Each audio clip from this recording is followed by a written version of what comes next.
What a difference 1 week makes. On his first full day back in power, Donald Trump trumpeting a $500 billion plan to build giant data centers for artificial intelligence. The photo op last week put the rest of the world on notice. The billionaire tech bros of Silicon Valley reign supreme with the full weight of the White House behind them.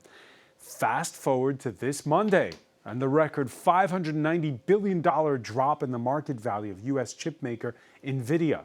Spooking the markets, the announcement that a Chinese startup can operate its latest AI model for 18 times cheaper than Sam Altman's ChatGPT-4. Is DeepSeek for real? Why the sudden surprise?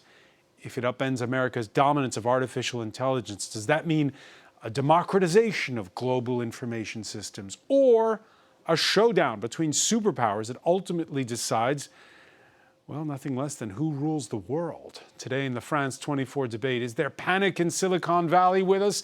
He's chalked up the air miles to China over the years. André Lezecoq-Petry, chair of the Joint European Disruptive Initiative, working on European tech. Thanks for being with us. Thank you, Francois. Nice hat you're wearing. Yes, that's about Europe getting bold again.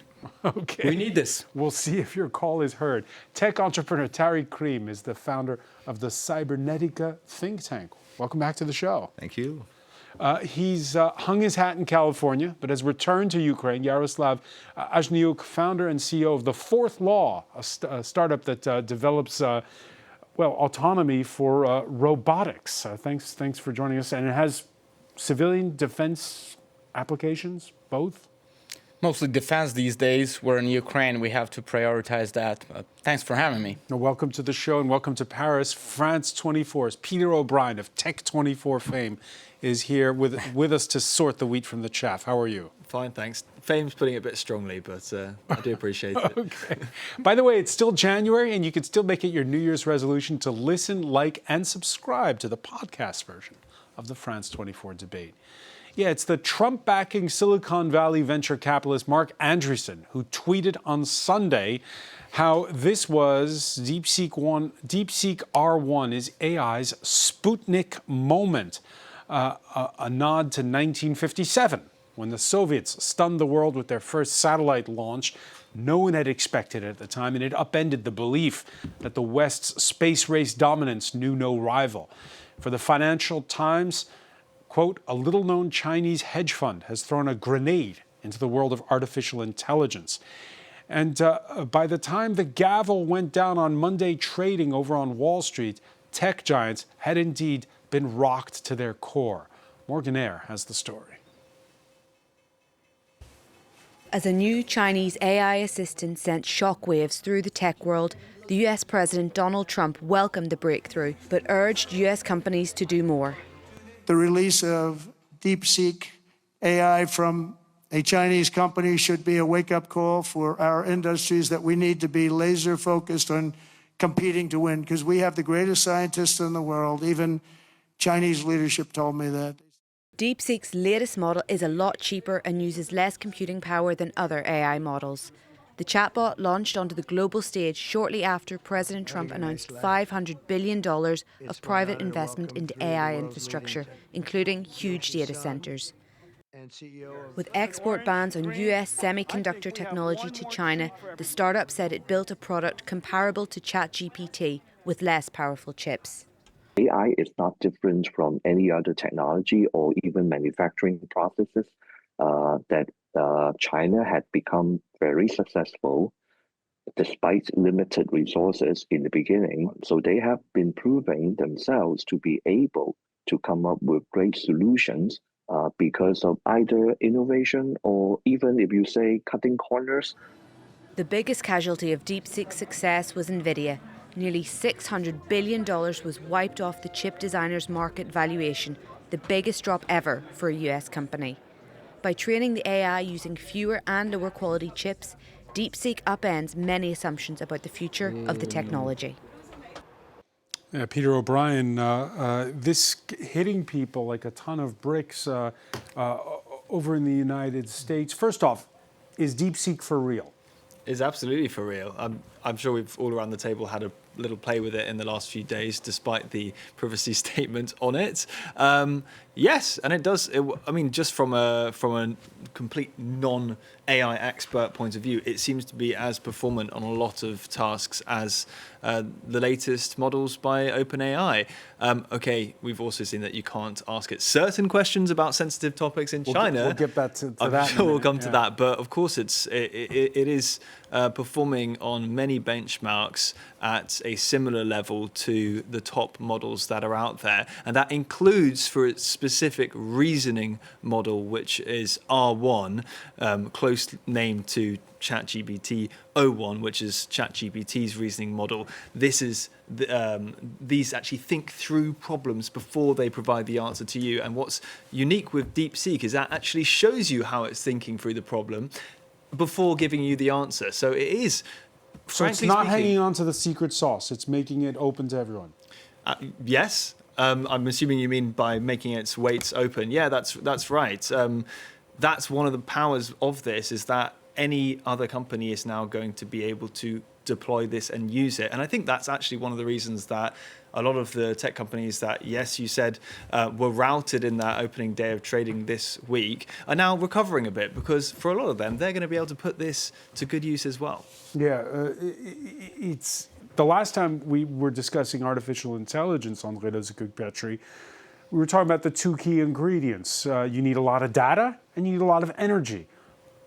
Is that model thrown on its head now? Maybe you don't need to suck up all the oil that's in the ground to be able to power your computer mouse. Well, data and energy getting together and to compute. And yes, I mean, what is really turned on its head is this assumption that you need much more computing power to achieve better models. And this is really the stunning and the Sputnik moment. Did it surprise you? Well, the fact that there will be a black swan, that there is a capacity to reshuffle the card, is at the core of what we do for a long time, which is to say it makes zero sense, especially for the Europeans who are laggards on that, to try to catch up. But we need always to invent the next big thing. And here it's the Chinese who are inventing the next big thing, which is a reasoning model which uses a fraction of the computing power that for example, OpenAI or Anthropic uses. And that is actually very good news for everybody. That means the race is still open. That's why so much value has been wiped off. The question is, who will make the best use of it? The fact that also DeepSeek's model is open source is actually, all politics apart, rather a blessing for the world. Jaroslav Vaznuj, is this good news for the fourth law, for your company?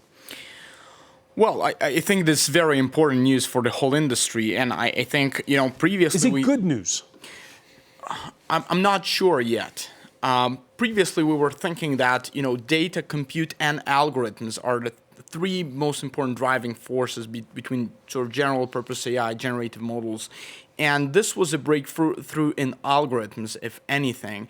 Still, applying more compute on it, you're capable of getting even better results. But what that means practically, I think two very important aspects of this. First, we all are talking that this is a Chinese model and it's developed by Chinese. However, since it is open source, it is now a model for anyone, for North Koreans, for Ukrainians, for the Russians. So we got to think about that in that way.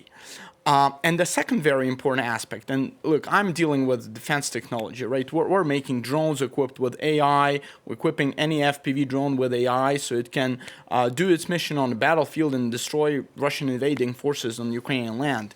So this model requires so little compute that you can just run it on a regular MacBook computer. So what that means is that now you can basically put this model onto almost any kind of drone with just a couple $1,000s worth of equipment. So could it be a game changer on the battlefield?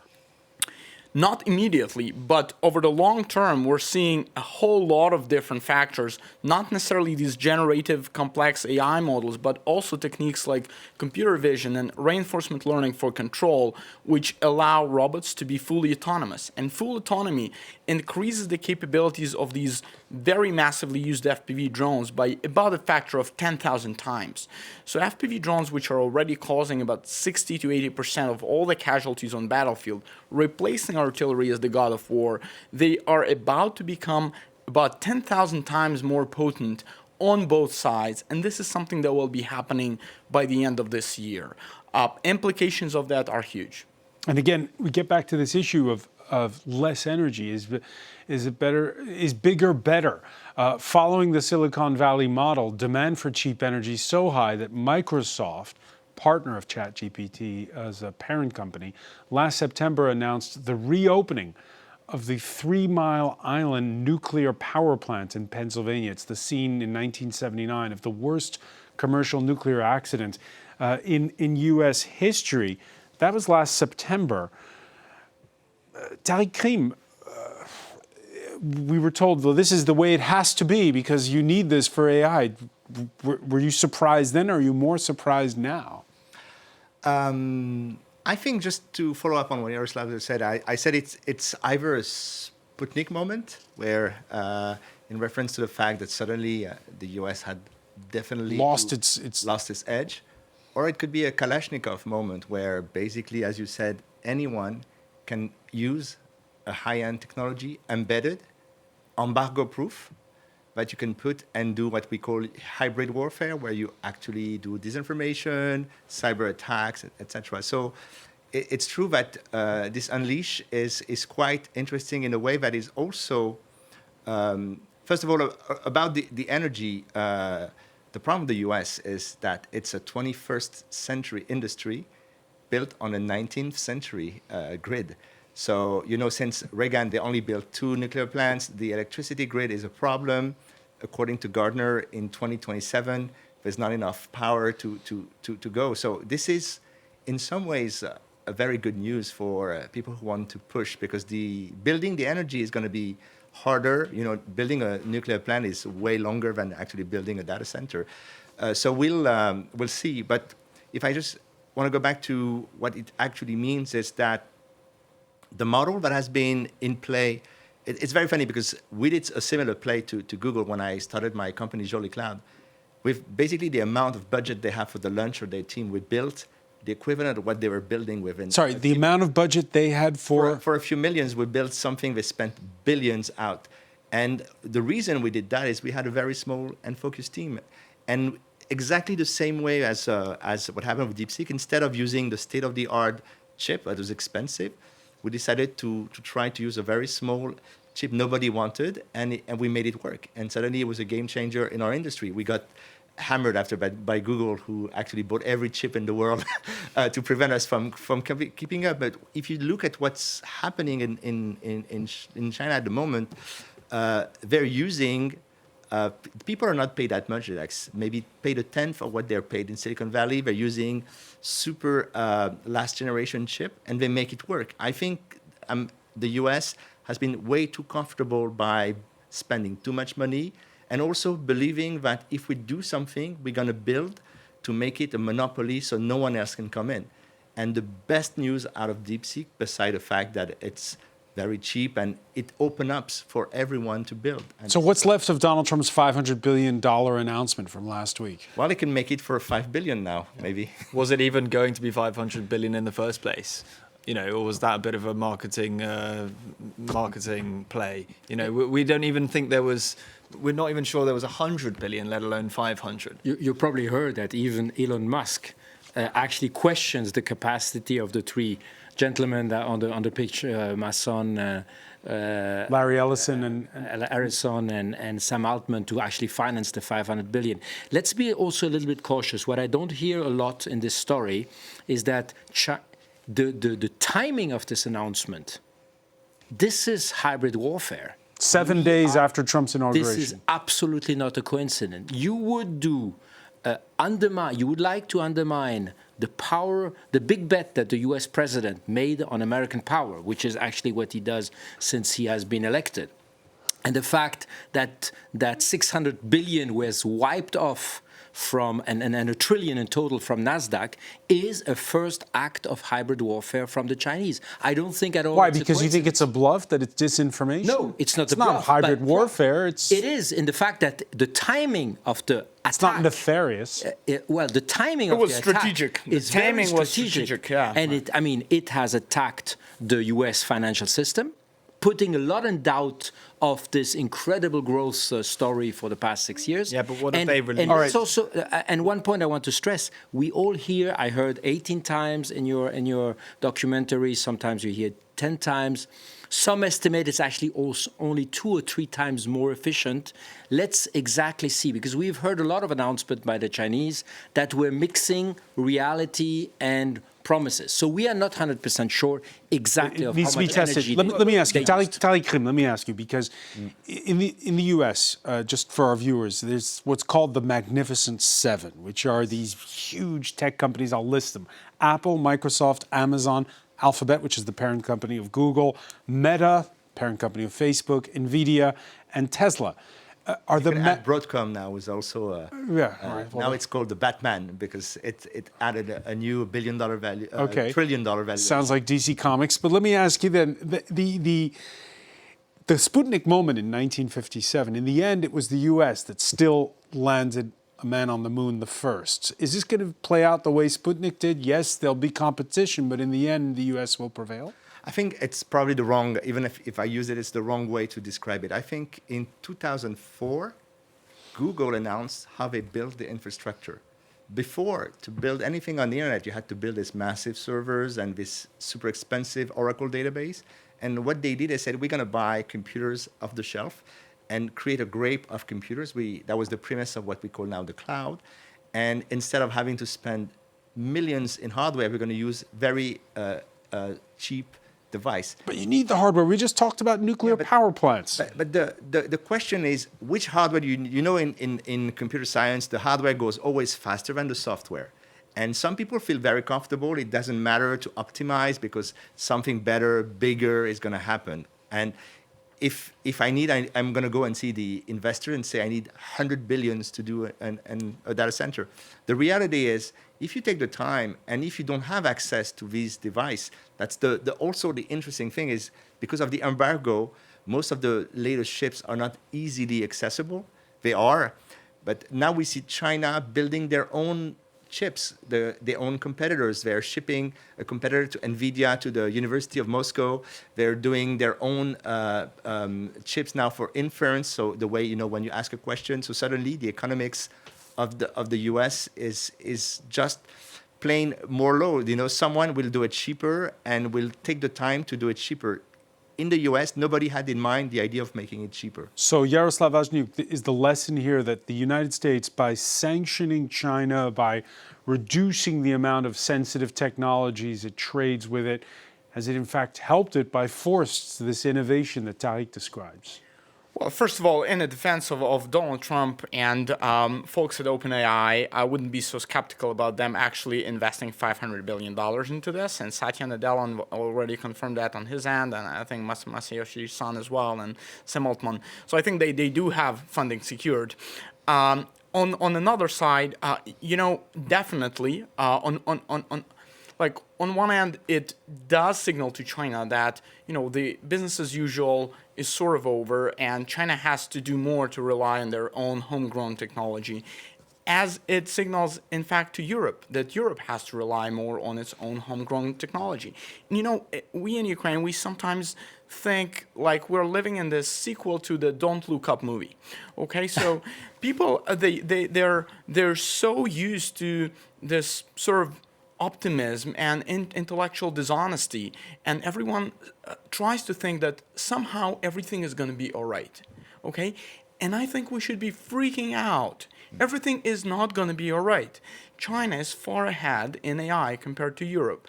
The United States are far ahead. So thanks God in France we have Mistral, but that's nearly not enough But power. We're going to talk about Mistral in a moment because Yes. I want to see how that does.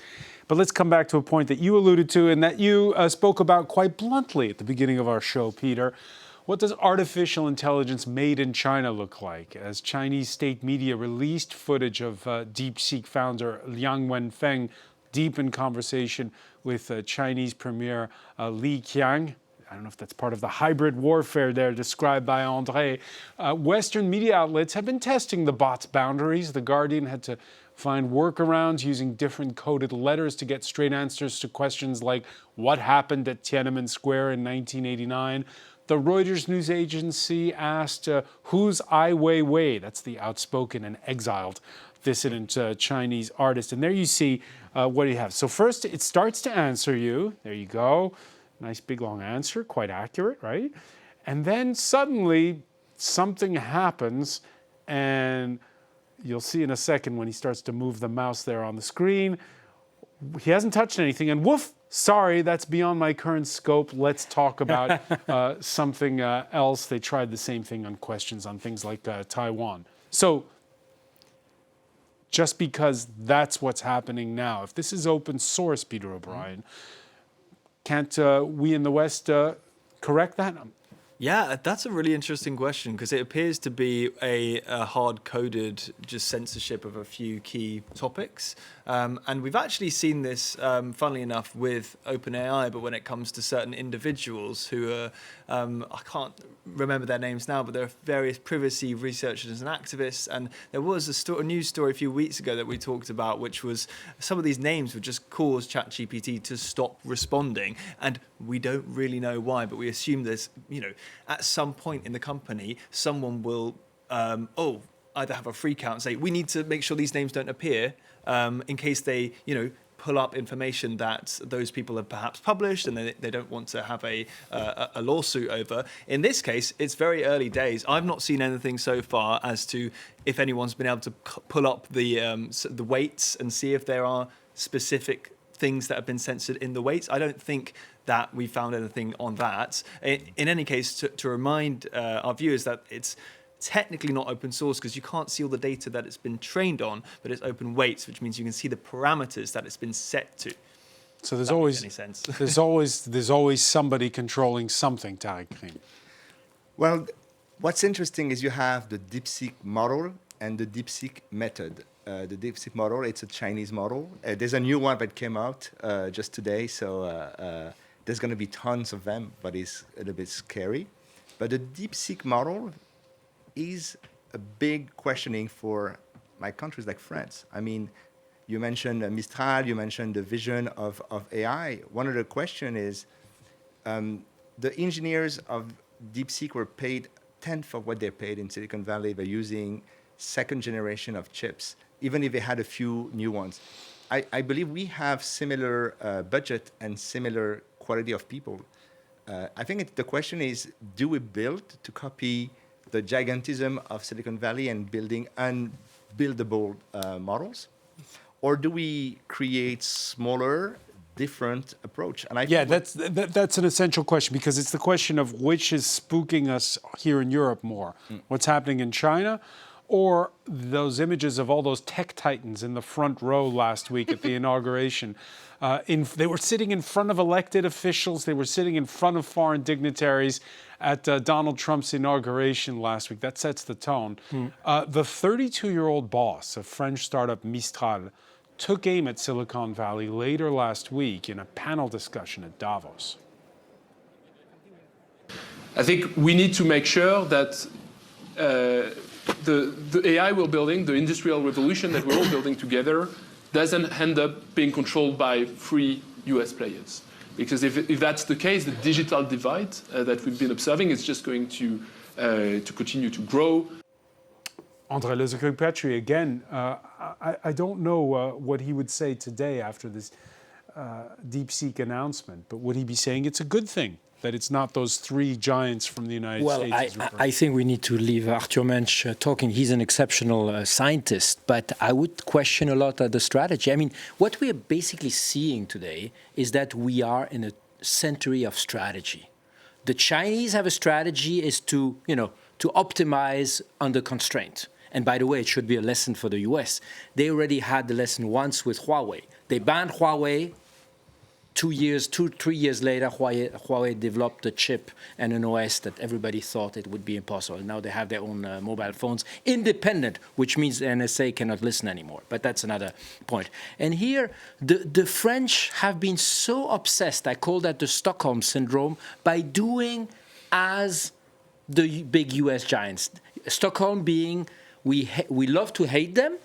We see that what Arthur is symbiotic. Saying. And on the other side, you will see at the AI summit, you will see first row at the Elysee, you will see all the big tech giants from the US. This is coming up in just a few days' time. Just in a few days' time. So I think we need to begin to have our own strategy. But isn't this company Mistral, which paints itself as having a shoestring budget compared to the Americans? I mean, it raised $500 million, so that's not little money. It's apparently much more than what DeepSeek looked for. It's much less than OpenAI, which raised, I think, $6 billion, if I'm not mistaken. But I think we are in the same kind of model, high compute, how much GPUs, so the most advanced chips from Nvidia can you buy? And here we see that the other thing that failed from the US is the export control. The chips that the H1800 on which DeepSeek trained are actually authorized since the export control of the US in 2022. So they're lower qualities. Lower quality. I mean, not the most advanced. Last point that I think is not at all in the debate. Are we also seeing the life insurance of Taiwan that just disappeared? I think that is, for me, the biggest worrying thing of that whole story, that if the most advanced GPUs are not anymore needed, the fact that the Taiwanese kept very close and always avoided to put the latest nodes, I mean, the most advanced chips to Arizona or to Dresden, where they're buying a chip factory in Europe, because they wanted to preserve that kind of critical infrastructure in there, that suddenly may be gone too. And that is very worrying from a geopolitical point of view. Obviously, all bets are off, I think. Tariq Krim, should Taiwan worry? They should always worry, but the question, I just want to go back to the Mistral. I think there's 3 things we can see through this. First of all, in France, if you don't do Polytechnique or Normal Sup, which are these the top elite school, top elite if you don't engineering schools, don't come out of Google or Meta. Don't forget the founders come from Google and Meta. They were working on Llama before, so they have this expensive, I would say, lifestyle of budgets. You cannot do anything. And the reality is the people from DeepSeek come from neither of these institutions, and they did really well. And that means that there's a large pool of talent in France that is untapped because we have a form of elitism. The second thing is the problem of Mistral is not the technology.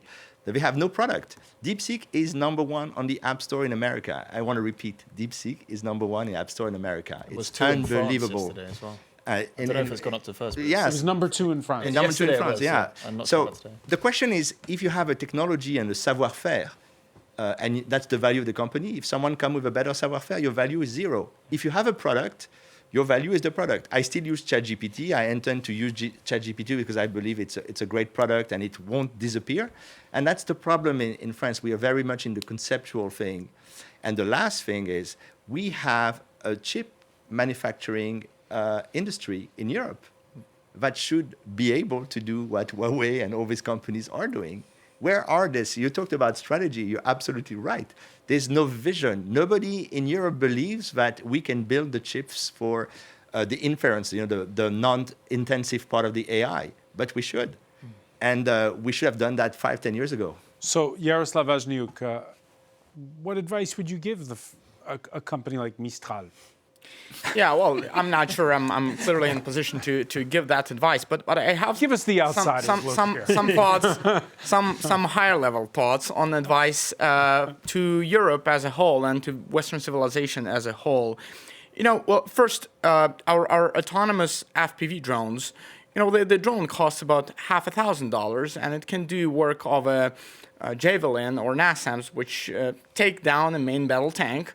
And Javelin would usually cost you $100,000, and a main battle tank costs you about $2 to $5 million if it's Russian and $20 million or euros if it's European. So that gives you very asymmetric advantage. But then AI systems that are being run on these FPV drones, they run on extremely inexpensive compute, less than $100 worth of compute, even less than that.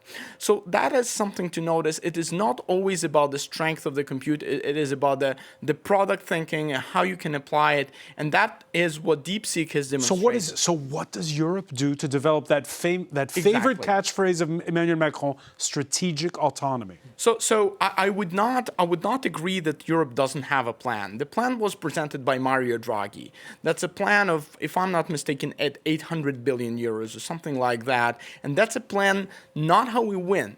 It's a plan how we catch up with China and the United States of America in our technological development. The problem is much deeper than just the AI. It is the problem that Europe falls behind in all the technology. And as President Zelensky said at his Davos speech, he said, first we fall behind in technology, then we fall behind in economy, and then we fall behind politically. So that's why I'm saying we should be freaking out. And to be successful, we gotta be united. Because, there's this old saying, China has more smart kids than we have kids. Okay? So if France tries to develop its own model, and the United States its own, and Ukraine its own, and Germany its own, there is no way we win. China has the economy, China has the industry, they have the chips, and they have the smart people who invent algorithms and so on. So we can only do this together, but at the same time, obviously, to what the colleagues said, every artificial intelligence model will have its own view of the world. So there has to be many sovereign models, and French model will have its own French values and principles embedded, which are maybe different from the American ones, maybe different from Saudi Arabia, and maybe different from North Korea. But will it be different from Germany, Italy, and the Netherlands, for instance? Well, that is a question, but what has to be done together is the development of these models. So it is quite possible for the United States, France, Germany, Great Britain to come together working on these models because they have common Western values at their core. And, one way or another, I'm pretty sure this happens. Hopefully this doesn't happen the bad way. Hopefully we don't need, another crazy moment for that. They say the Russian invasion of Ukraine was a wake-up moment for Europe, but wake-up call. But hearing a wake-up call doesn't necessarily mean getting out of the bed, right? So if anything, Donald Trump election in America is another wake-up call, and DeepSeek is another wake-up call. So there's another election that's happening next month in Germany. Yes. André Lezakug-Pietri, you heard there Yaroslav mentioning that report by the former president of the European Central Bank, Mario Draghi, calling for reindustrialization. Is that a hot topic on the campaign trail? It is yes, but what is happening right now in Brussels that everybody tells you we are agreeing 90% with the Mario Draghi report. The problem is every European country has a different idea of what the remaining 10% are. Good case. I'm half German, and my German friends currently are refusing to have a bank takeover by an Italian bank. So this is a first case in point that they want Europe as soon as it does not infringe the German banking system. The same thing with the French. The French talk about European sovereignty, but then the only thing we promote is the French champions. As long as we have this narrow-minded, not strategic view, I think we are doomed. And last but not least, Trump was elected 20th of January. DeepSeek is coming out. We talk about it on 24th of January. We are talking in days. Tomorrow, the president of the commission will announce a competitiveness compass, which is the implementation of the Mario Draghi. What will she say? We will plan for action plans in 26 and 27. I think Europe has it totally wrong in terms of agility, speed, and boldness. Tariq Krim, how fast can you go when you're 27? I think that the matter is not about the country, it's about the people. I think the question of the investment, it's not how much. To create companies, you don't need a lot of money. You need to actually give the money to the right people. And we don't know how to do that. The regulation make it harder for the right people to get the money. We invest in people who go fast. That's why Silicon Valley is so good. They're the only one to understand true talent.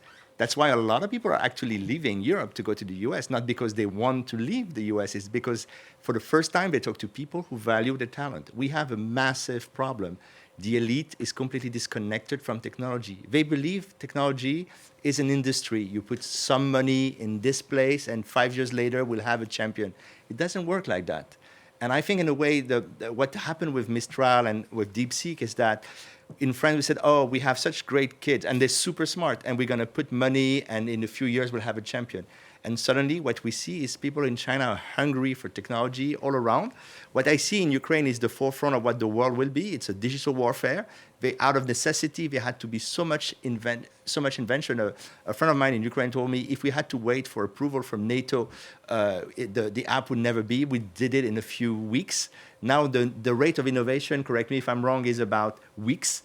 It's come to a point where we're not even in the race. You said we didn't come out of bed. We're doing a race and we're still debating if we should stay another hour in the bed or just go slowly back to the running case. It's really depressing sometimes. If I can be a bit even more precise, I would not have an anti-elite discourse because I think that's a bit dangerous, and you have a lot of people from Polytechnique who are doing very well in the Silicon Valley. I think the question is not about the elite schools or not, it's about the fact that we have in France, in Europe, a pick-the-winner mentality which is done from the bureaucracy. What we need is to reinvent the sense of purpose. What do we want to achieve? And then leave the best people make their way up. I'll take that sentence. The problem is that we have the Ministry of Finance who is currently deciding whom to give the money. And unfortunately in Europe, it's not the best anymore who go to politics. We can see that everywhere in Europe. Yes, so publicly driven. Before we go, I was a little bit haunted by something that Yaroslav said earlier about fully autonomous models on both sides of the battlefield. I'm sorry, it's an old chestnut because it's a question we ask every time we talk about artificial intelligence. But does humanity know what it's doing? Absolutely. Absolutely. Humanity... there's one side of humanity that wants to, conquer, build an empire, subdue other nations, and so on. And there is other side of humanity which wants to be free. And therefore, there is struggle. There is no version of the future. When you're talking about full autonomous models, yes, it's dystopian, isn't it? If they're it's fully not. autonomous. It's happening. It's going to happen by the end already of we this have year. problems with the Waymo cars that have, the self-driving cars that have a few funks in the system. But that's nothing compared to what you're describing, which is lethal weapons on the battlefield. Exactly. Well, that is what is already there. And if you were there on the battlefield, you would really want those weapons to be on your side because enemy surely deploys those weapons against you. Is fully autonomous a good thing? Absolutely. That's a necessary thing for our future survival. I live in Kiev. I have Russian drones bombing my city every night. I have friends who are fighting on the front lines and are dying. You really want this kind of technology to protect you. And there is no version in the future where that technology is not getting used because the enemies are using this against you. And by the way, Russian sort of partners and allies are helping them way more than in a way, than the partners helping Ukraine. They're sending their soldiers to the war. They're sharing technology, sharing Shahed drones. They gave the nukes to the Belarus. No one gave nukes to Ukraine. So all of that is happening already. The only way for the West to prevail is to develop an ecosystem which is much faster in creating innovative and disrupting technology than the enemy. And one last thing, besides the robotic killer drones on the front lines, we should, maybe even more so, be afraid of what is happening in the social media. because the social media is really the weapon of mass destruction. The social media is a weapon that can destroy societies. And now with social media and generative artificial intelligence, you have the Cambrian explosion of lies. You have informational viruses spreading, influencing elections, and if we do not respond and if we do not develop offensive information warfare capabilities, we will be in deep trouble. Peter O'Brien, this is a warning that's been sounded for years now. Yeah. How are we dealing with it? Well, I think a lot of decision making is being influenced by AI safety researchers worldwide, and one of their key concerns is definitely autonomous weapons. I'm not going to sit here and be a moral arbiter on what's right and not. That's absolutely not my job. But what about on the disinformation side of things? Disinformation is... Have we got a better handle on it? Do we know how to control it? I think you've got different things going on in different parts of the world. so I think in the US, obviously, under Trump, we do have huge changes happening to Meta's platforms, on platforms like Twitter, and what's going to be interesting is seeing what's going to happen in terms of enforcement over EU rules in the next few years, and how these new policies that are being handed down by American social media giants, how the EU is going to respond to that. Well, on that one, I want to remind our viewers that the people who are in charge of enforcing the famous Digital Services Act are 35 people, of which 20 are economists based in Sevilla. So good luck for them. So I think we should also not fool ourselves on our capacity to react. Second thing, I think we should not be ideological. On Meta, for example, it's not clear if fact-checking by humans or community notes powered by technology is actually better or not. So I think, again, we need a little bit of strategy. Today, those who are really ideological are often the Europeans. And last but not least, I mean, look at how China again used, Chinese companies working as an ecosystem, took the decision to refuse probably tens of billions of dollars for the TikTok platform and prefer to take it down rather than to have US investors, McCourt on the good side of the force and probably Musk on the less good side of the force, take it over and adapt it to a US model. So they prefer to take it down because they realized their weapon was not anymore accepted. So I think social media, you're totally right. For the Europeans, there is clearly a moonshot on, can we assess the impact of this information? Can we understand why such an echo chamber happens? I mean, there are some very clear topics where Europe could be back in the race.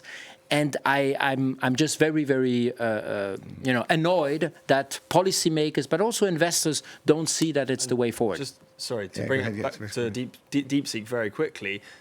A European company could have done that. Yes. There was nothing stopping Mistral from doing the innovations that DeepSeek did on the budget they had. Absolutely. I just wanted to make that very clear. So we can talk about policymakers, we can talk about governments. But they prefer to buy 50% of H100 and then spend half of the 500 million. The CEO and co-founder of German AI startup Alf Alpha takes a more relaxed attitude to DeepSeek. Quoted by the website Sifted, Jonas Andrelis stating, don't get me wrong, a great model, but Meta's Llama 4 will also be great, and in 12 months, both will be obsolete. Karim. We'll see. There's a new cycle. I think what we just go back to what you said is we're living in hybrid warfare. It means that every infrastructure in the world has been hacked. The US has been hacked. Potentially a Trump mobile phone was hacked with the Seoul Typhoon hack announced this summer. We know that disinformation is basically designed for now cheaper with DeepSeek. And we're entering a new age, what we can sometimes call at Cybernetica epistemic warfare, where basically you're using AI to just change the culture. In some way, that's what TikTok did. It liquefied our brains with like 50 seconds videos, the inability for a young generation to focus. And by the way, TikTok in China is different. It's totally different. But the point is that... So it's changed France, for instance? I think so. It's changed everywhere. The West. There are papers showing that it's reducing by a couple of IQ points of people using it. It is hybrid warfare too. But the problem is, we are at war. There's two things that happen at the same time. There's the digitalization of the war, what you actually live every day on the battlefield, and the militarization of the internet. We are at war. And a lot of people do not understand that on one side, you have to do the economics growth of the internet and the French tech and everything that looks good. But in the same time, we do that within a battlefield. And the problem of, you talked about autonomous, I'm haunted by autonomous, it's going to happen. One day, one country, I don't know where, how, so desperate will actually make it happen. And the problem with autonomous warfare is that it's not like a nuclear warfare. It's not like the total end of the world. It is just a new way. And whoever opened that Pandora box, we will have some deep trouble. And the question for Europe is we do not see ourselves in this world where we are at war, and in the same time we're doing business with people that we are at war with. And as you said earlier, it's about we need to have people that are hands-on, and we need to have less people who have a very unpragmatic ways of solving problems. More hands-on. Tariq, just to make it clear, partial autonomy is already happening, and full autonomy will happen by the end of this year. Yes. By the end of this year. Well, thank you for helping us to stay awake at night, Yaroslav. You should. With those happy thoughts, I want to thank as well Andre Lizakuk-Petri, Tariq Karim, Peter O'Brien. Thank you for being with us here in the France 24 debate.